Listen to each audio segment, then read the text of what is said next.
নমস্কার বন্ধুরা, চলে এসেছি আজ একটা নতুন রেসিপি নিয়ে। আজ আমি খুব সহজে রেস্টুরেন্ট স্টাইলে কিভাবে এগ ফ্রাইড রাইস বাড়িতে বানানো যায় এবং হুবহু রেস্টুরেন্টের মতো টেস্ট হবে কিভাবে বানানো যায় বাড়িতে, সেটাই আজ আমি দেখাবো। তাহলে চলুন শুরু করা যাক।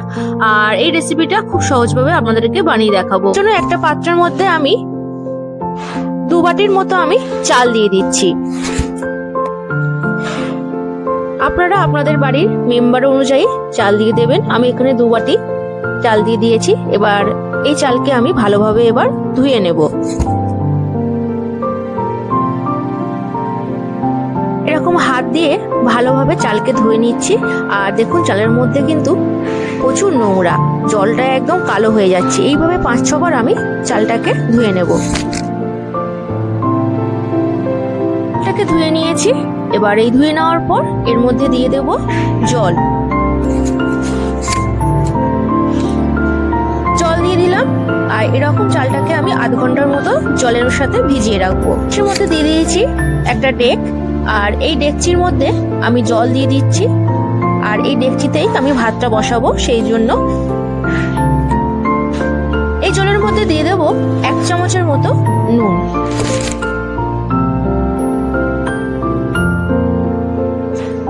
এই জলের মধ্যে দিয়ে দিচ্ছি সাদা তেল। আর এই সাদা তেল দিলে কিন্তু একদম পারফেক্ট ঝরঝরে ফ্রাইড রাইস হবে, আর চালটা একদম গলে যাবে না। এবার জলটাকে ফুটতে দেব। জলটা গরম হয়ে গেছে। আর এর মধ্যে দিয়ে দিচ্ছি চালটা। আধ ঘন্টা ভিজিয়ে রেখেছি চালটা। জলটা একদম ফুটে উঠেছে। আর একটা খুন্তি দিয়ে এইভাবে ভাতটাকে নেড়ে দিচ্ছি। দেখুন, একটুকুও কিন্তু ভাতটা গলে যায়নি। ভাতটা হয়ে গেছে কিনা আমি এবার হাত দিয়ে দেখব। এই দেখুন, ভাতটা কিন্তু একদম হয়ে গেছে। এবার ভাতের ফ্যানটা ঝাড়িয়ে নেব। একটা এরকম স্ট্রেনার নিয়ে নিয়েছি। আর কিন্তু এই স্ট্রেনারের মধ্যে ভাত ঝরানোর ক্ষেত্রে কিন্তু খুব সুবিধা হয়। আর গ্যাস অন করে ফ্রাই প্যান বসিয়ে দিয়েছি। দিয়ে দিলাম সাদা তেল।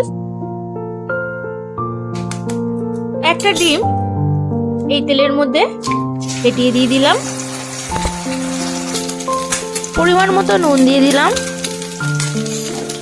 গোলমরিচের গুঁড়ো দিয়ে দিলাম। এবার খুন্তি দিয়ে আমি নেড়ে চেড়ে দিচ্ছি।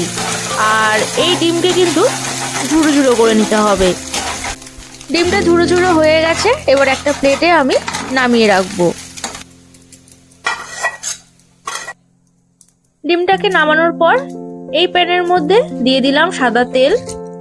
2টো কাঁচা লঙ্কা চেরা দিয়ে দিলাম এই তেলের মধ্যে। রসুন কুচনো এর মধ্যে দিয়ে দিচ্ছি। একটু খুন্তি দিয়ে নেড়ে চেড়ে দেব। দিয়ে দেব পেঁয়াজ কুচনো।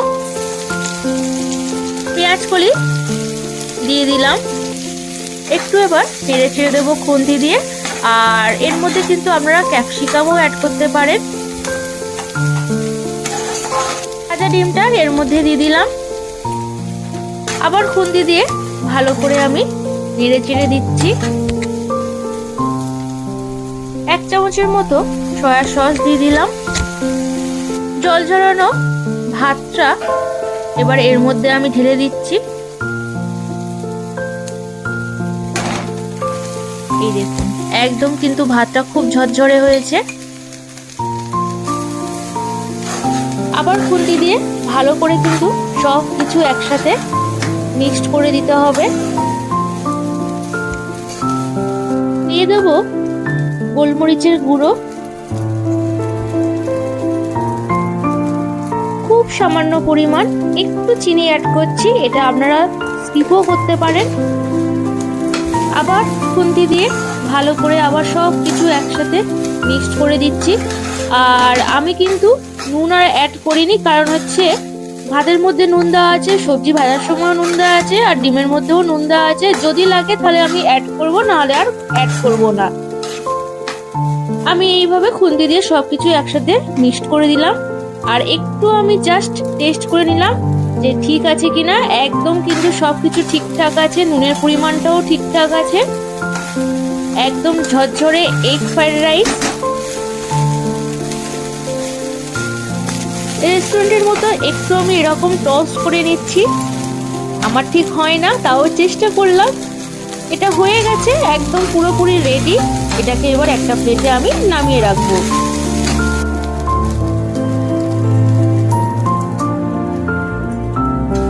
তৈরি হয়ে গেছে একদম রেস্টুরেন্ট স্টাইলের মতো এগ ফ্রাইড রাইস। এরকম ফ্রাইড রাইস খেতে কার না ভালো লাগে। সত্যি বলছি বন্ধুরা, খুব সহজভাবে, খুব চটজলদি এরকম ফ্রাইড রাইস আপনারা বানিয়ে খান। অবশ্যই আমাকে কমেন্ট করে বলবেন কেমন হয়েছে। রেসিপিটি ভালো লাগলে অবশ্যই আমার চ্যানেলটিকে সাবস্ক্রাইব করবেন।